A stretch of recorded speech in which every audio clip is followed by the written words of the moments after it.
Bien, pues Ana Jimeno Bayón es psicóloga y psicoterapeuta desde hace 30 o 40 años. 42. 40, ¿no? 42. 42 para ser exactos. Y es cofundadora del Instituto Erich Fromm de Barcelona, perdón. Y bueno, la psicología humanista, que fue la antecesora de la psicología transpersonal, es la primera escuela de psicología que fue inaugurada o fundada por Maslow. Conocéis a Maslow por la pirámide. Bueno, ya en la American Psychological Association en Estados Unidos se crean divisiones para tratar como temas, y en el año 80 y tanto se creó una división que era la división de psicología humanista. Y ahí se debatió, hubo muchísimo diálogo para ver si se creaba otra división para la psicología transpersonal o no, y finalmente, por un voto, no se creó una división sobre psicología transpersonal y se entendió que lo humanista también acogía ese aspecto espiritual del ser humano. Por lo tanto, no hacía falta una división específica para lo transpersonal. De forma que la psicología humanista, siempre ha estado pues, muy ligada a lo transpersonal. Y en esa vinculación, sobre todo, pues tenemos en el ámbito nacional a Ana Jimeno Bayón, y que ha publicado estos 3 libros. Primero fue este en el 2006, que no están allí porque este es muy difícil de encontrar, aunque haremos algo para que se pueda adquirir, porque dicen que no está agotado, pero nadie puede comprar este libro. Psicología transpersonal, una visión personal. El segundo que más me interesa a mí, porque fijaos aparte del grosor del libro, de Brouwer, hace 4 años, Psicopatología y psicoterapia de las experiencias transpersonales. Hablar concretamente pues, de las confusiones que a veces nos podemos encontrar en esta búsqueda espiritual. Porque, pues como decíamos, estos días hay muchas espiritualidades y a veces pues eso puede dar orígenes a confusión. Y el último, el desarrollo de las tendencias transpersonales. Así que veo que todos somos gordos. Y bueno, sin más, pues decir eso, que también ella, como Mardía, aunque ella ya con mucho más recorrido, ¿no?, de las pocas mujeres transpersonales, también con Magda Solé, también en Cataluña, pero tenemos pocas mujeres en el ámbito transpersonal y pues ella es una de las principales. Espero que lo disfrutéis y que luego hagas un espacio para preguntas también y que calcules un poco el tiempo para eso. Así podemos participar. Gracias. Muy bien.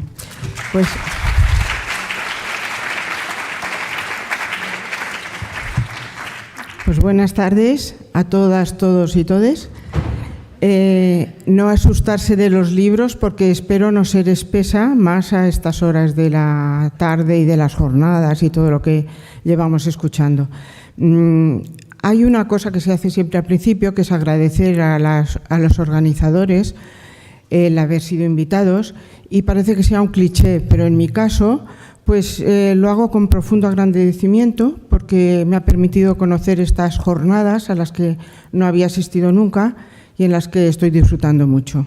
Así que muchas gracias a Román Gonzalvo, que se interesó por mí, me invitó, a la acogida del profesor García Campayo, y a Rafa Millán, que se ocupó muy amable y pacientemente de los aspectos más prácticos de mi participación. Pues en el trasfondo de mi conferencia existe un deseo de transmitir el continuum entre lo personal y lo transpersonal. Porque vamos a ver, ¿es posible una psicología personal sin la dimensión transpersonal? ¿Qué es la persona para la psicología actual? El diccionario de la Real Academia dice que persona es un individuo de la especie humana. Individuo quiere decir indivisible, no nos podemos dividir. No se puede dividir quiere decir también que no somos una tarta de pisos. Y no somos una tarta de pisos no ya de la rex extensa e inextensa de Descartes, sino del piso personal y el piso transpersonal. Pues no.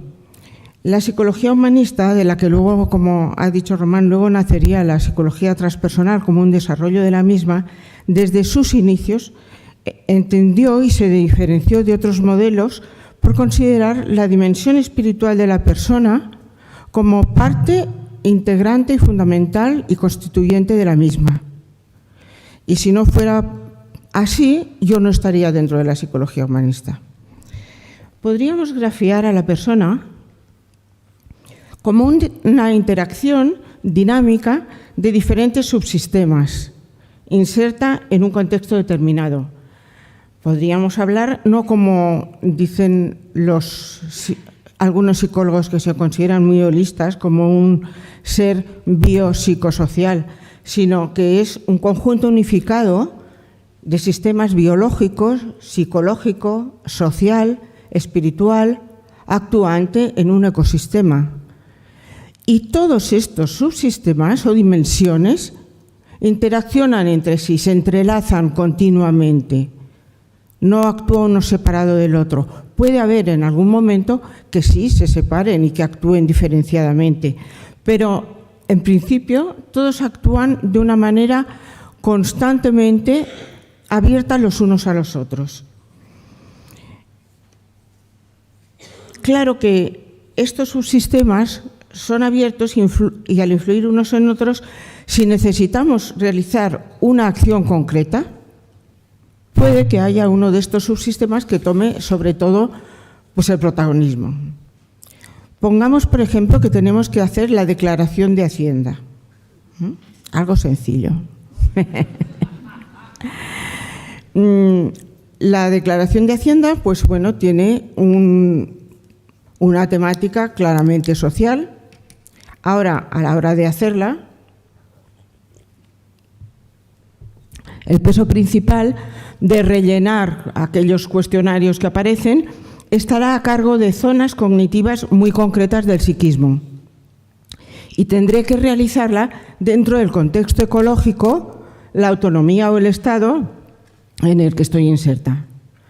Pero si estoy con una fuerte gripe y fiebre alta, es decir, el subsistema biológico está allí un poco alterado, es probable que tenga menos disponible mi capacidad de concentración, tengo que ir más lenta, esté incidiendo en este tema. Si además resulta que me pongo ansiosa porque digo, ay, que lo estoy haciendo más lento, que no voy a llegar a tiempo, también la parte del subsistema emocional andará por allí danzando y incidiendo en esta operación. Y como esta declaración tiene un claro contenido transpersonal, que es compartir los bienes que administro en beneficio del conjunto, si mi espiritualidad está dañada, buscaré la forma de hacer trampa. Es así. Y para completar el proceso, no me basta rellenar los datos del formulario, ni luego imaginar que pago o meditar sobre la compasión, sino que necesito realizar el pago con una transferencia bancaria, con una orden bancaria, necesito actuar. La visualización me puede movilizar para hacerlo. La meditación puede dar sentido a lo que hago, pero es necesario también una acción práctica. Es decir, que todos los subsistemas están actuando entre ellos continuamente, incidiendo, aunque uno pueda tomar un protagonismo en un momento dado. Y esto es así en casi todos los actos cotidianos. Unos subsistemas impregnan a los otros. Así lo captaron los psicólogos que se ocuparon de observar cómo funcionamos los humanos. El fenomenólogo alemán Philipp Lerch, cuando describe la estructura de la personalidad, señala que bajo el pensamiento consciente, que ordena y da una visión de conjunto, bullen las tendencias, las vivencias afectivas y los estados de ánimo, que es lo que llama fondo endotímico. Este fondo endotímico puede ser reprimido, puede ser ignorado por la conciencia, pero no puede ser eliminado. La voluntad consciente decidirá en qué medida estos procesos del fondo endotímico influirán en la interacción con el mundo. Sintetizando mucho lo que dice este autor, se pueden distinguir 3 familias de vivencias pulsionales de estas que están por ahí debajo y que la conciencia, pueden acceder a la conciencia, pueden modularlas. Están caracterizadas por vivirse como un estadio de carencia o de necesidad que necesitamos superar, que va en una dirección hacia el futuro, y estas 3 familias son las tendencias que tienen que ver con la vitalidad que el ser humano comparte con los otros seres vivos. He puesto aquí como esto quiere ser, no es que sea, pero quiere ser una ola en la que están sumergidas todas las cosas vivas, las plantas, los animales, las personas, y es una tendencia previa a la diferenciación individual hacia la inmediatez de la vida preindividual, anónima, con tendencias como la tendencia a la actividad, al goce, a la libido, la actividad vivencial. Esta sería una de las familias de esas tendencias. Otras tendencias serían las tendencias del yo individual, que al contrario responden a las demandas de querer diferenciarse del ambiente, de ser diferente de todos los demás seres del mundo. Y ahí la persona he puesto como con una frontera. Es como, aquí tenemos una serie de tendencias que tienen que ver con la familia de las tendencias del yo individual de diferenciación, por ejemplo, la tendencia a la conservación o la tendencia al poder, a la autoestima, la tendencia también al egoísmo, que no tiene por qué ser patológico, a ocuparnos de nosotros. Y luego habría una tercera familia, que es la familia de las tendencias transitivas, que tiene que ver con romper el aislamiento en el que nos habían metido las tendencias del yo individual, y la finalidad de esta tendencia es ligarse al mundo como un miembro dependiente de un todo. Estas tendencias, lo he puesto así porque digo, nos hacen porosos hacia el resto de la realidad. Y todo el conjunto de la realidad aparece iluminada por una luz que no tiene límites y en la que todo está sumergido. Concretando un poco estas tendencias transitivas, que les dice excéntricas porque no es el individuo ahora el que está en el centro de ellas, sino la relación con otras cosas. Entonces él habla de unas tendencias hacia el prójimo, hacia el ser para el otro, creadoras, no éticas, no normativas, y aquí yo me voy a centrar como tendencias transpersonales en las tendencias amatorias y las tendencias trascendentes. Las tendencias amatorias son tendencias hacia el otro como medio de superar la insatisfacción de acabarnos en el espacio que da la individuación, en aquellas fronteras. Y es la tendencia a ensancharnos, a romper esas barreras. Y las tendencias trascendentes, que es el impulso a salir más allá de la fugacidad, de la finitud a la que nos somete la individuación en el tiempo. Y es lo que él les llama tendencias trascendentes. En ellas, dice, aquello que aquí se busca y se investiga es pues siempre un absoluto. El concepto de absoluto contiene ya el factor de la supratemporalidad. Lo absoluto no está aquí y ahora, no se halla sometido a la ley de la temporalidad, de la variabilidad y de la fugacidad, sino que es supratemporal, eterno.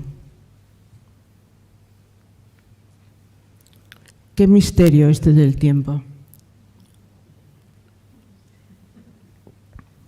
Ya ves, para que tú existas, han hecho falta 2 padres, 4 abuelos, 8 bisabuelos, 16 tatarabuelos, 32 trastatarabuelos. Desde el siglo X, unos 8.600 millones para que tú existas. No hablemos ya de la de billones desde que apareció el primer hombre. El poeta Ángel González aludía a ello cuando decía: para que yo me llame Ángel González, para que mi ser pese sobre el suelo, fue necesario un ancho espacio y un largo tiempo. Hombres de todo mar y toda tierra, fértiles vientres de mujer, y cuerpos y más cuerpos fundiéndose incesantes en otro cuerpo nuevo. Solsticios y equinoccios alumbraron con su cambiante luz, su vario cielo, el viaje milenario de mi carne trepando por los siglos y los huesos. Y ahora, cada palabra que pronuncio, que pronunciamos, es una moneda viva de cultura acuñada a lo largo de los tiempos por personas que me la transmitieron durante siglos y que yo transmito a quienes me sobrevivirán desde el momento en que se inventó por el ser humano este símbolo de intercambio de mentes y de espíritus.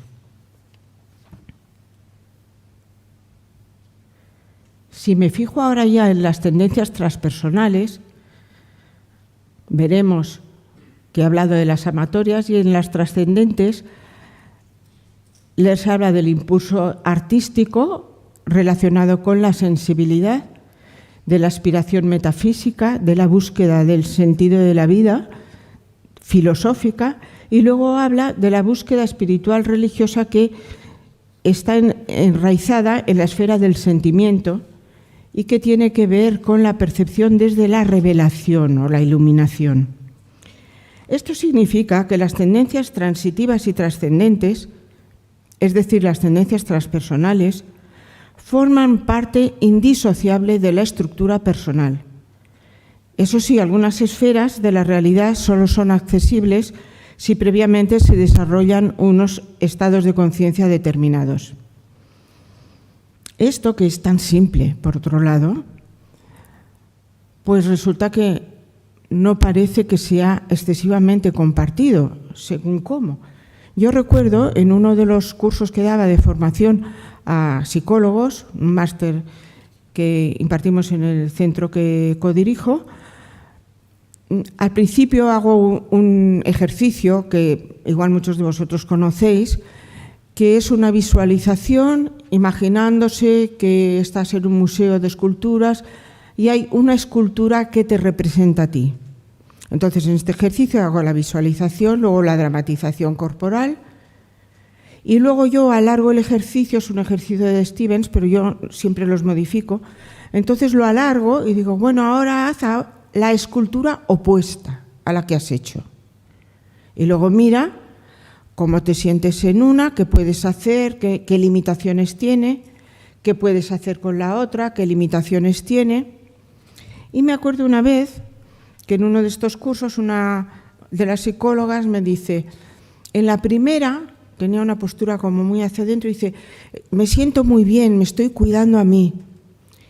En la segunda estoy abierta a los demás y me siento mal porque me estoy traicionando a mí, estoy ocupándome de los otros.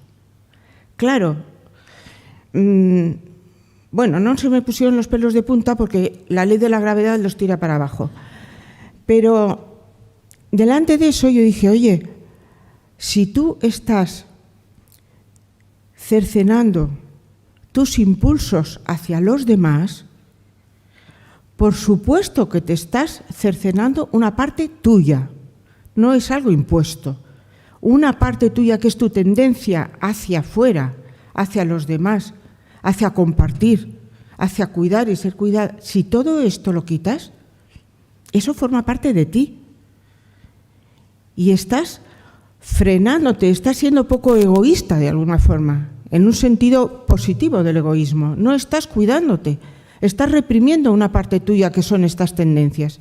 Y me acuerdo que del grupo que había allí, salvo un alumno que me iba haciendo así, todos los demás me estaban mirando como si fuera una marciana. Claro, eso a mí me asusta porque digo, son personas graduadas en psicología. ¿Qué clase de psicología estamos creando? ¿Qué clase de sociedad estamos creando? Que el hecho de pensar en los demás, ya simplemente eso, sea traicionarme a mí. Bueno, pues es una cosa que realmente me impactó. He dicho que el ser humano es indivisible. Es indivisible, pero es ampliable. Se puede ensanchar y se puede alargar más allá de sí mismo. A esas dos direcciones de ampliación las llamo transpersonal horizontal, que busca la comunión con los demás seres, rompiendo las fronteras del espacio individual del yo, y transpersonal vertical, cuando rompe los del tiempo al elevarse y hundirse más allá de la fugacidad de uno mismo.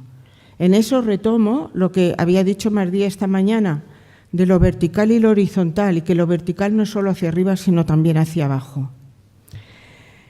El ser humano es dinámico y se despliega momento a momento en una secuencia propia para satisfacer necesidades y anhelos. Es una continuidad de procesos.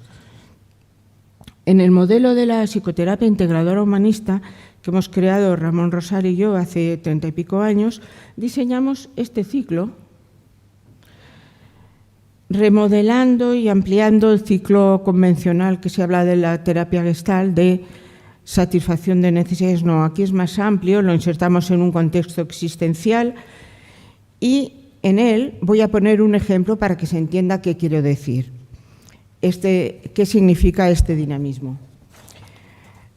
Para estar aquí, yo primero me llegó un mail que me había escrito Román hablándome de esta jornada. Es decir, lo primero que yo tengo es una sensación visual. Lo primero que va a despertar todo este ciclo, una sensación visual. La segunda, es que aquí está como abreviado. La primera fase es receptividad sensorial. Yo recibo ese email. Luego viene la fase de filtración de sensaciones. Yo me doy cuenta de ese email. A veces no me doy cuenta de algunos y se quedan ahí sepultados, allí, en una especie de cementerio de emails que se van acumulando. Pues yo me doy cuenta de él y eso suscita en mí lo que pongo aquí, identificación afectiva y cognitiva, que podemos alterar el orden y que además es una distinción más didáctica que temporal, suscita en mí una conciencia de lo que eso significa y unos determinados afectos. A continuación, yo voy a valorar qué valor tiene eso para mí, qué valor tienen para mí estas jornadas. Luego vendrá la decisión. ¿Voy? ¿No voy? Luego, la movilización. Si he decidido que voy, vamos a ponernos en marcha y a continuación planificar cómo lo hago para venir, que si escribo, que si los billetes, que si lo todas estas cosas. Y luego viene la parte de acción, de realmente ir al tren, venir, tal. Viene a continuación la fase del encuentro. La fase del encuentro empezó ayer a las 9 de la mañana y en ella estamos. A las 8 de la tarde, suponiendo que sean las 8, que no me lo creo, pues se habrá acabado, habremos llegado a la fase de consumación. Y luego vendrá la fase esta de relajamiento, que es ir como despidiéndonos, diciéndonos las últimas cosas, recordando lo que ha ocurrido, digiriendo, hasta que llega un momento que ya nos retiramos del todo del tema de las jornadas. Si falta alguno de estas fases, el ciclo quedará maltrecho. En nuestro modelo hemos tomado de Luis Cencillo una clasificación que él hace de patologías relacionadas con bloqueos, dispersiones o distorsiones de la realidad y de la energía. Y entonces aquí en cada fase hemos analizado unos cuantos problemas que tienen que ver con esto y entonces, por ejemplo, podríamos encontrarnos, aquí digo, cada una de estas fases necesita de unas determinadas cualidades o capacidades. Es decir, la sensorial, si yo estuviera ciega no habría podido leer el email. Si yo no tuviera libertad para decidir, no habría podido decidir si vengo o no vengo. Si no puedo moverme, no habría podido llegar. Es decir, eso significa que hay un montón de capacidades debajo de todo este ciclo. Entonces, puede ocurrir que este ciclo, seguro que conocéis a alguna persona que tiene muchas dificultades de decidir. Yo he conocido unas cuantas. Había una que era especialista en dudar y yo me acuerdo que se ponía a buscar pisos, igual tenía 3 pisos para alquilar, se ponía a dudar y cuando ya iba a alquilarlo ya estaban alquilados los 3. Bueno, un ejemplo muy, muy hermoso de esto es el de Kant. Kant era un obsesivo de mucho cuidado y entonces una viuda le había echado el ojo y le propuso que si no se quería casar con ella. Y entonces Kant dijo, bueno, me lo voy a pensar y ya le diré algo cuando me lo haya pensado. Se puso a pensar, hizo sus cálculos, hizo sus previsiones, hizo su planificación y al final dijo, pues sí. Entonces fue y le comunica a la viuda que sí, que ha decidido aceptar su oferta de casarse con ella y la viuda le dice, ay, lo siento, llevo ya 2 años casada.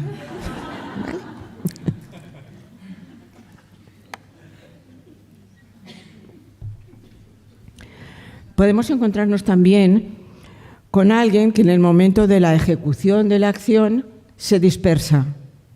Está hablando con nosotros a la vez que ve la tele y a la vez que riña al niño que corretea por ahí.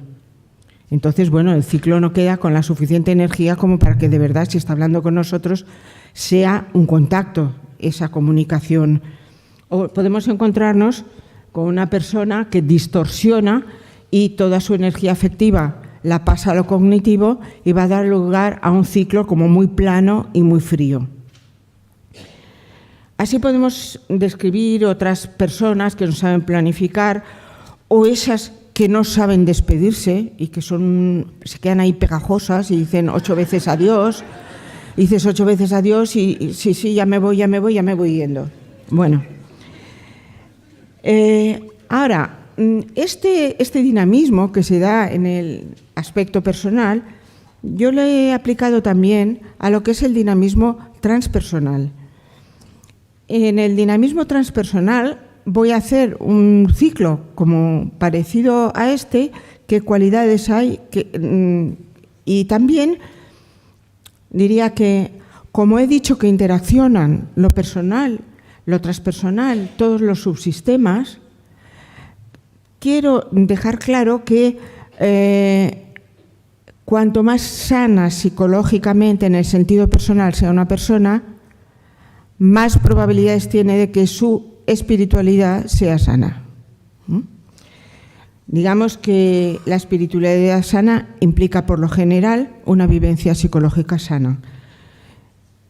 Porque si no, podemos encontrarnos con personas con carencias que utilizan la espiritualidad para sentirse superiores a los demás o para evadir los conflictos con los demás.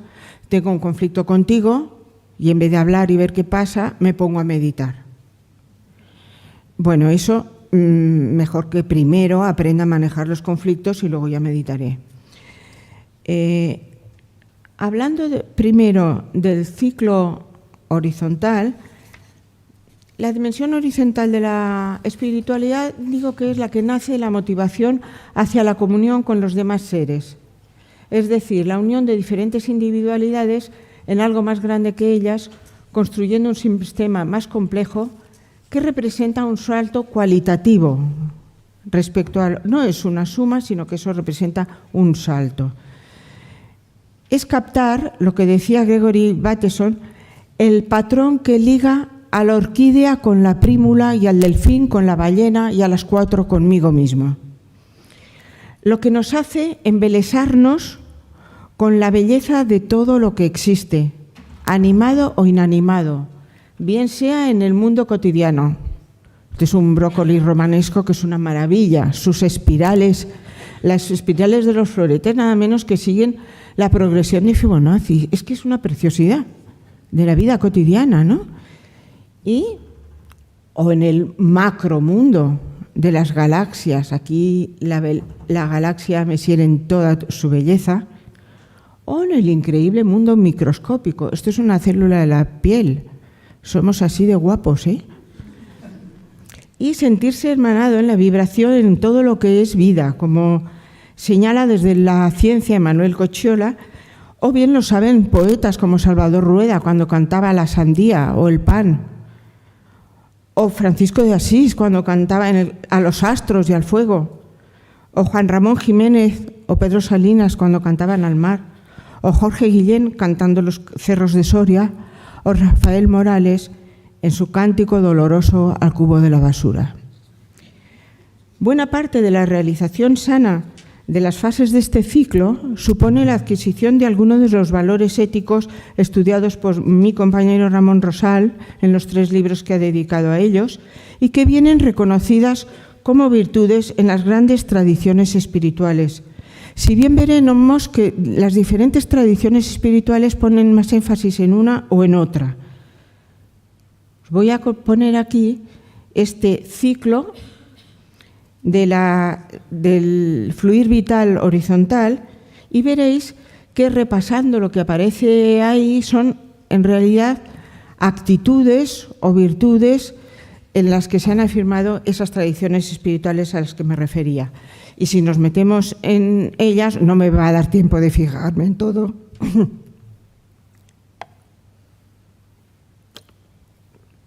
Haré énfasis solo en algunas. El ciclo horizontal descansa sobre todo en esa primera fase de receptividad sensorial. Necesita tener desarrollada la cordialidad. La cordialidad es la valoración de todo lo que existe y sentirse religado a todo. Lo que nos rodea, animado o inanimado, con lo que el yo entra en intimidad.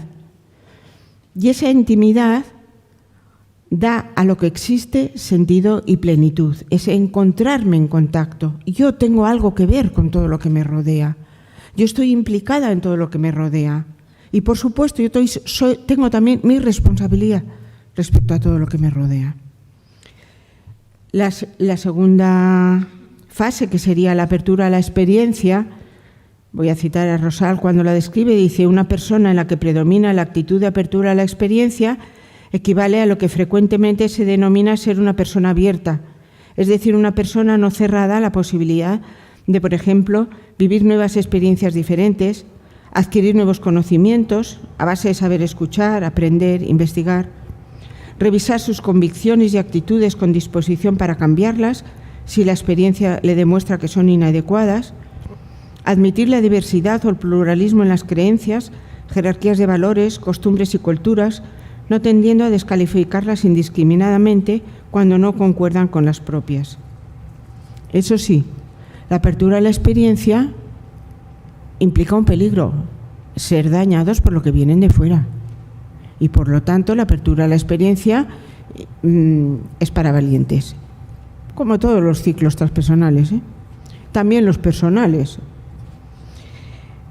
No voy a detenerme, porque es algo demasiado conocido, lo que es la identificación afectiva, la actitud amorosa en el sentido del amor de ágape, que puede desarrollar diferentes emociones típicas de esta fase, como la compasión, la simpatía, la indignación, la sencillez en compartir nuestros sentimientos de dolor o debilidad. En la fase de identificación cognitiva, señalo a la empatía, que la pongo así específica porque puede haber empatía sin amor y amor sin empatía. El torturador es muy empático, sabe muy bien, conoce muy bien lo que hace sufrir a la otra persona y lo utiliza justo en contra de ella. Y muchas veces los padres aman mucho y comprenden poco. Puede haber amor sin empatía y empatía sin amor. Pero para que se dé un fluir vital en la dirección horizontal, tiene que haber las dos cosas. Luego, en la fase de valoración, he puesto la solidaridad, que para mí no es ante todo un símbolo de generosidad, sino un símbolo de inteligencia. Estamos soldados. Solidario quiere decir que estamos soldados unos a otros, que la realidad es sistémica y que por lo tanto nos incita a la solidaridad y cuidado de todo lo existente. La decisión sería una entrega comprometida, y esa entrega comprometida en el contacto con el otro tiene no solo el peligro de ser dañado, sino el peligro de ser cambiado. En el contacto con los demás nos cambiamos.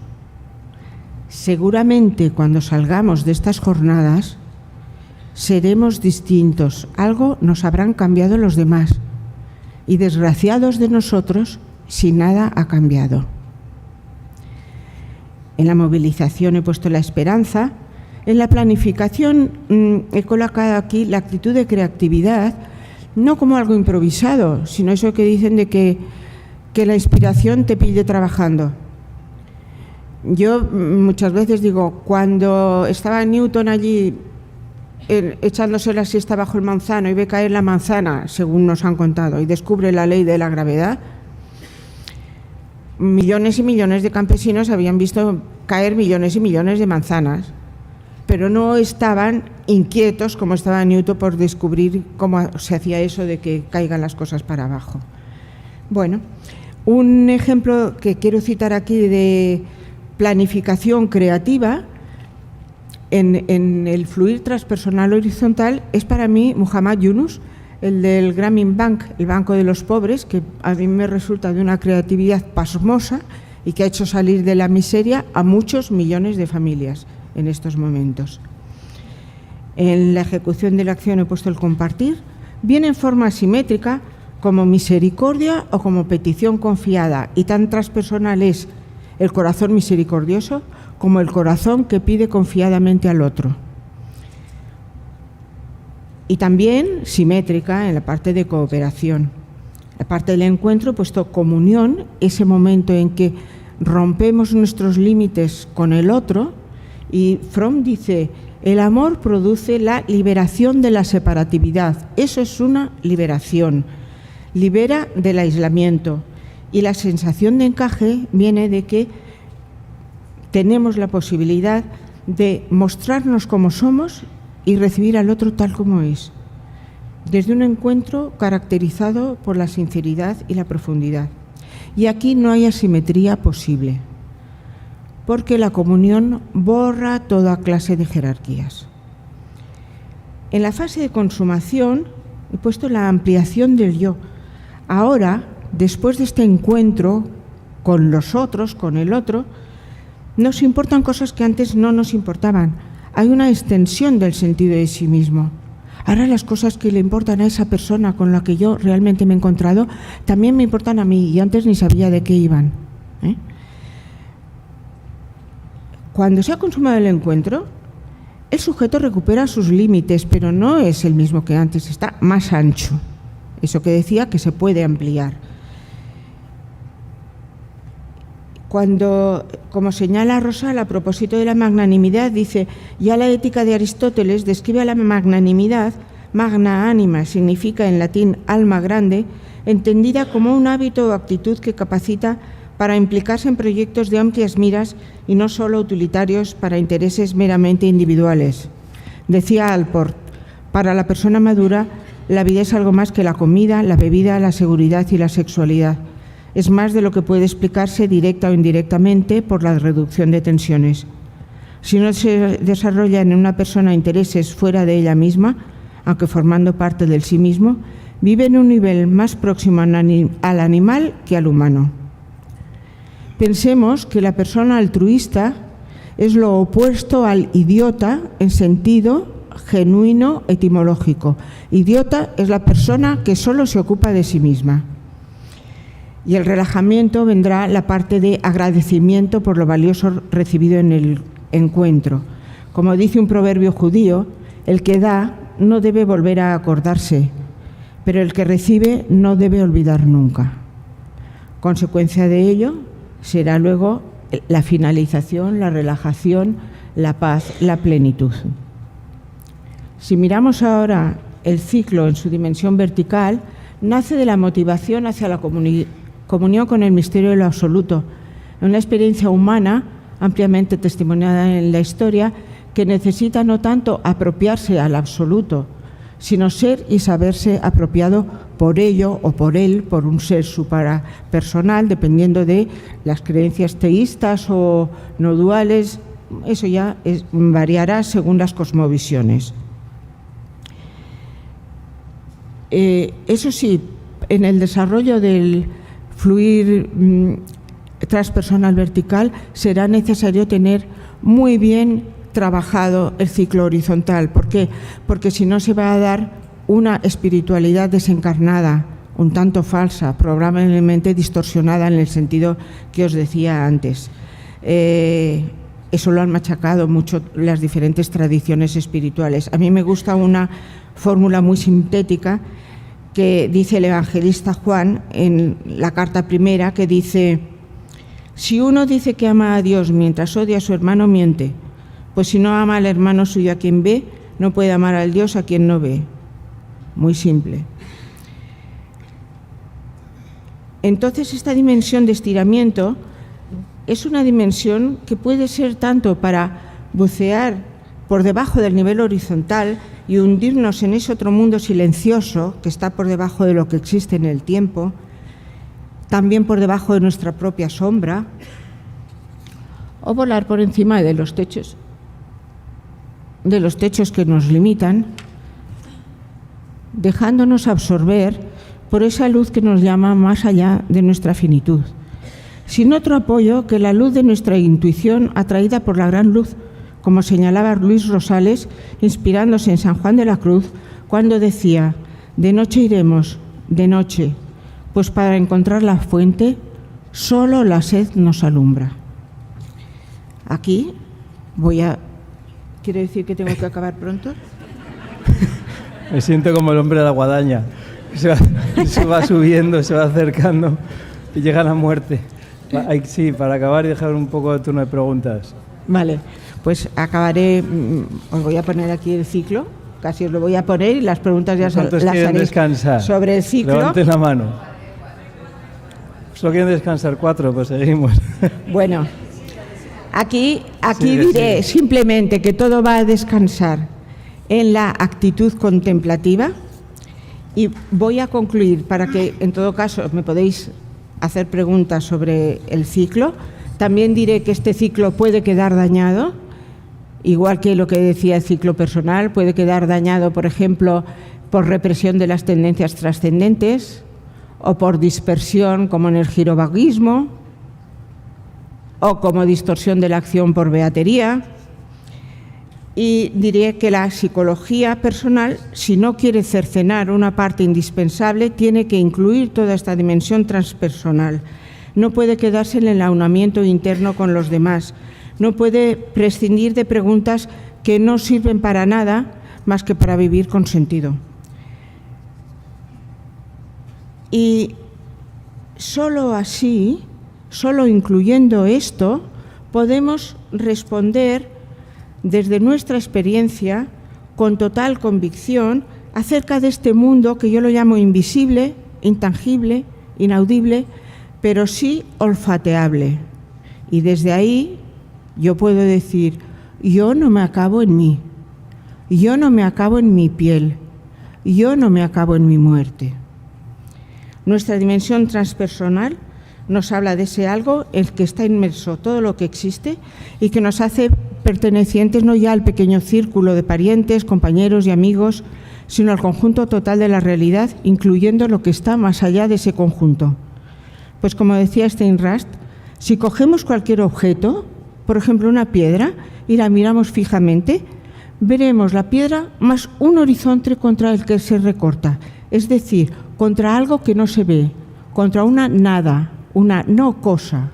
Y el mismo autor dice: y esta no cosa, que los teístas llaman Dios de muchas maneras, en muchos idiomas, que los no teístas van a llamar de muchas otras formas, dice el mismo autor: esta no cosa cobra para nosotros mucha más importancia que todas las cosas del mundo juntas, porque no cosa es el contexto que permite interpretar y dar sentido a cada fragmento de la realidad.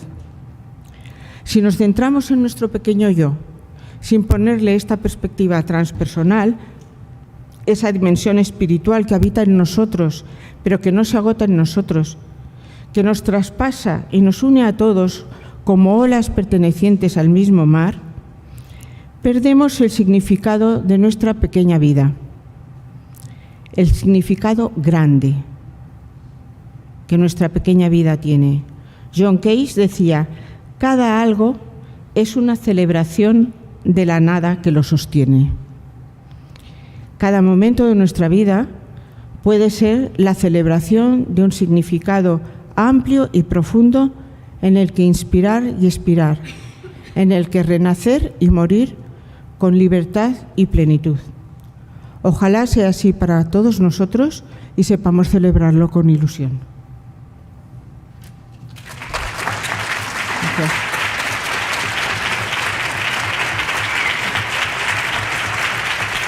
Gracias. Gracias.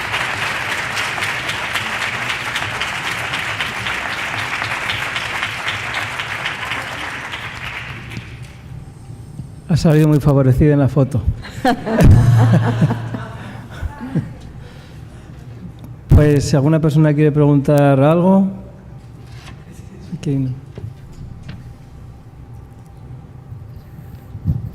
Hola, gracias. Me gustaría que aprovecharas el tiempo de responder la pregunta que podría hacerte para volver a la diapositiva de estas verticales. Fantástico, me encanta.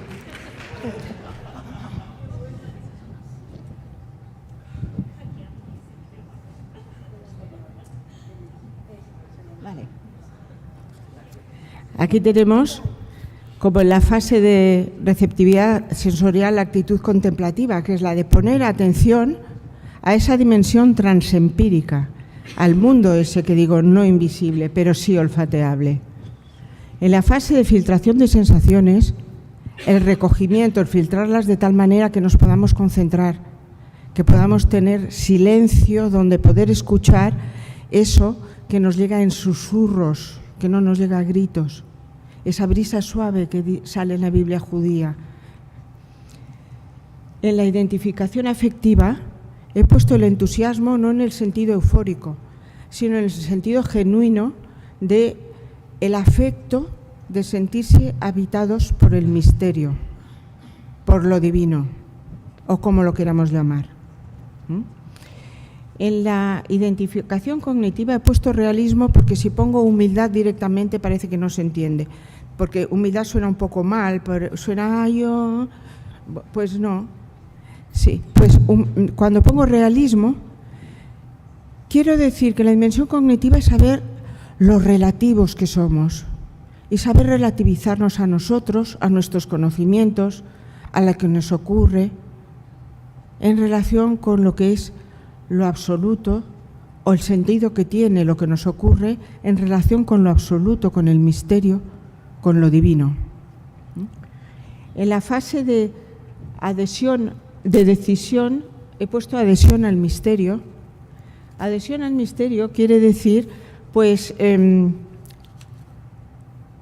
cambiar de rumbo si hace falta o aceptar el papel que pensamos que eso absoluto nos está demandando. Yo voy a leeros una cosa que me parece hermosísima. Es lo que a veces llamamos vocación, ¿no? ¿Qué vocación tengo yo en el mundo?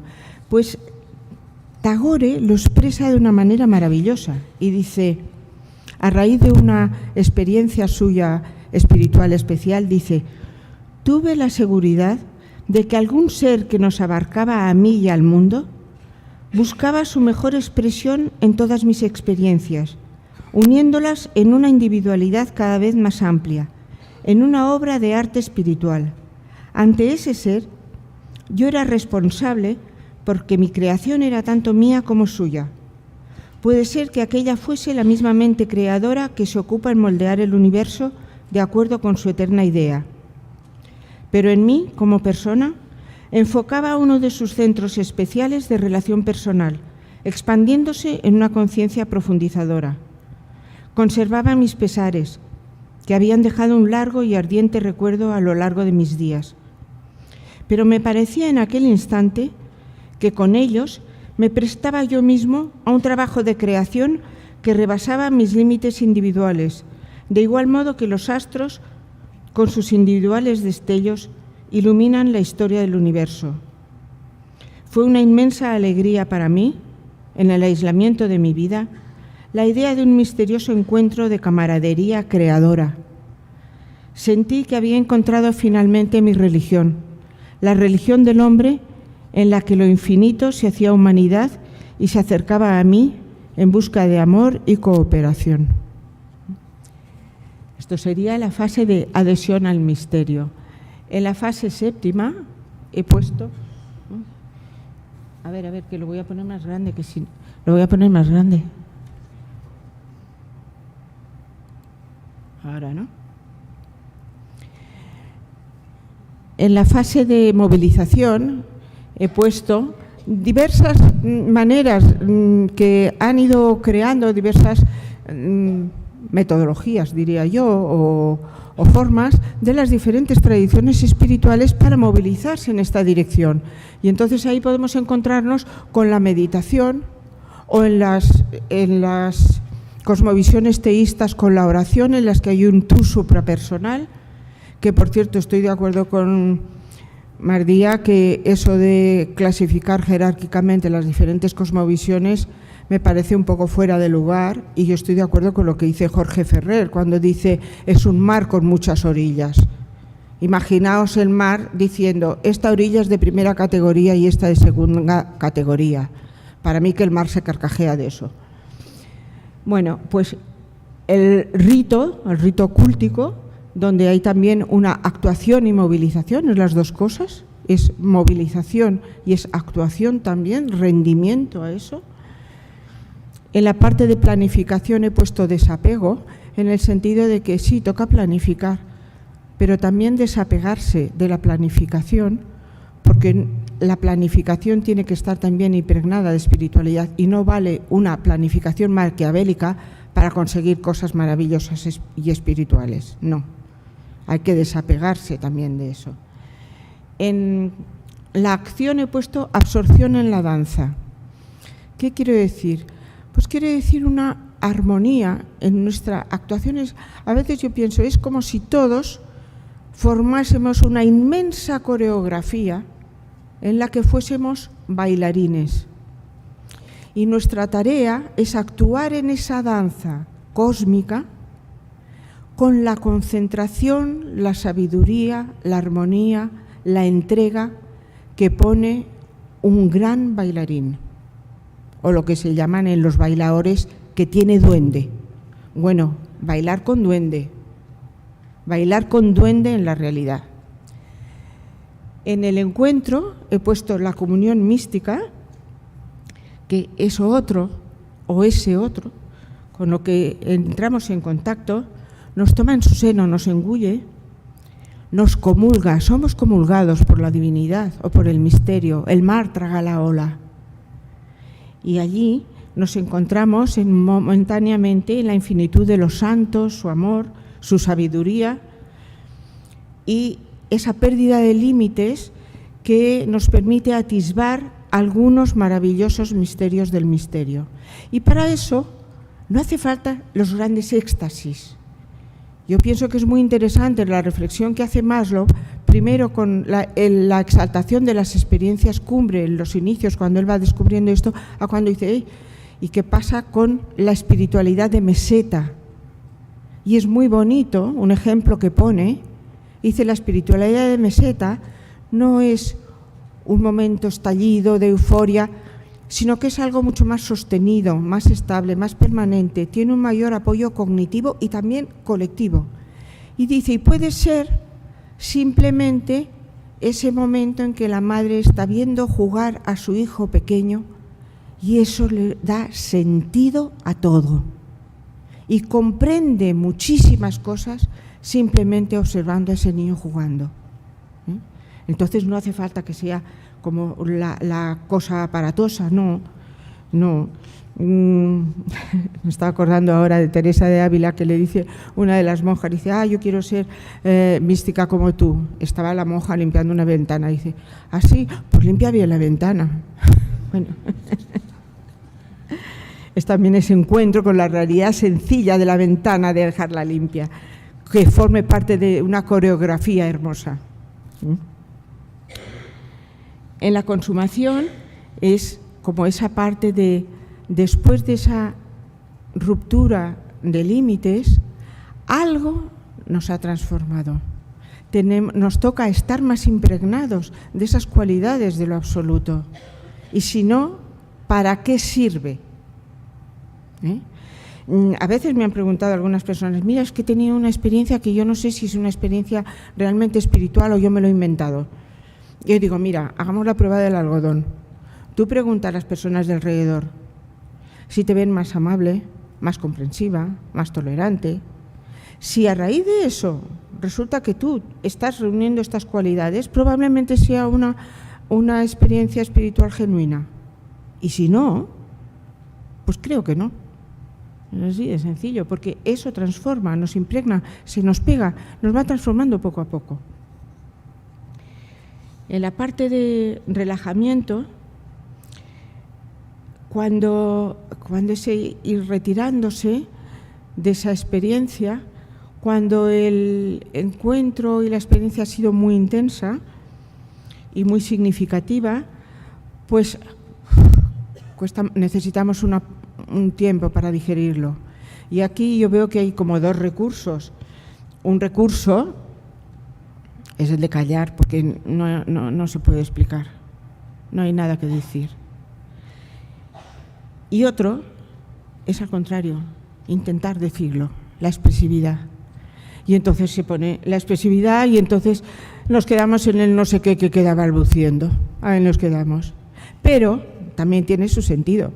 Mirabai, una mística hindú del siglo XV, lo justifica y dice: es de necios tratar de contar tus manifestaciones, mas debemos usar las palabras para ensalzar tu nombre. Con ellas hablamos y escribimos y creamos los lazos que nos unen a ti. Es como decir, no me resigno a irme de esta experiencia sin crear unos lazos que me la vayan atrayendo, ¿no? Quiero quedarme enlazada a esa experiencia que he vivido. Y por último, en la relajación he puesto el abandono al misterio.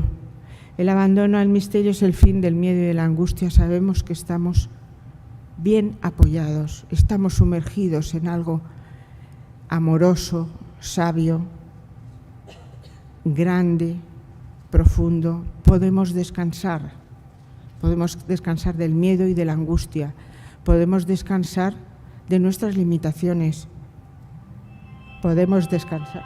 ¿Perdón? Podemos descansar. Podemos descansar. Vamos a terminar, Ana. Terminamos y hacemos el descanso ahora.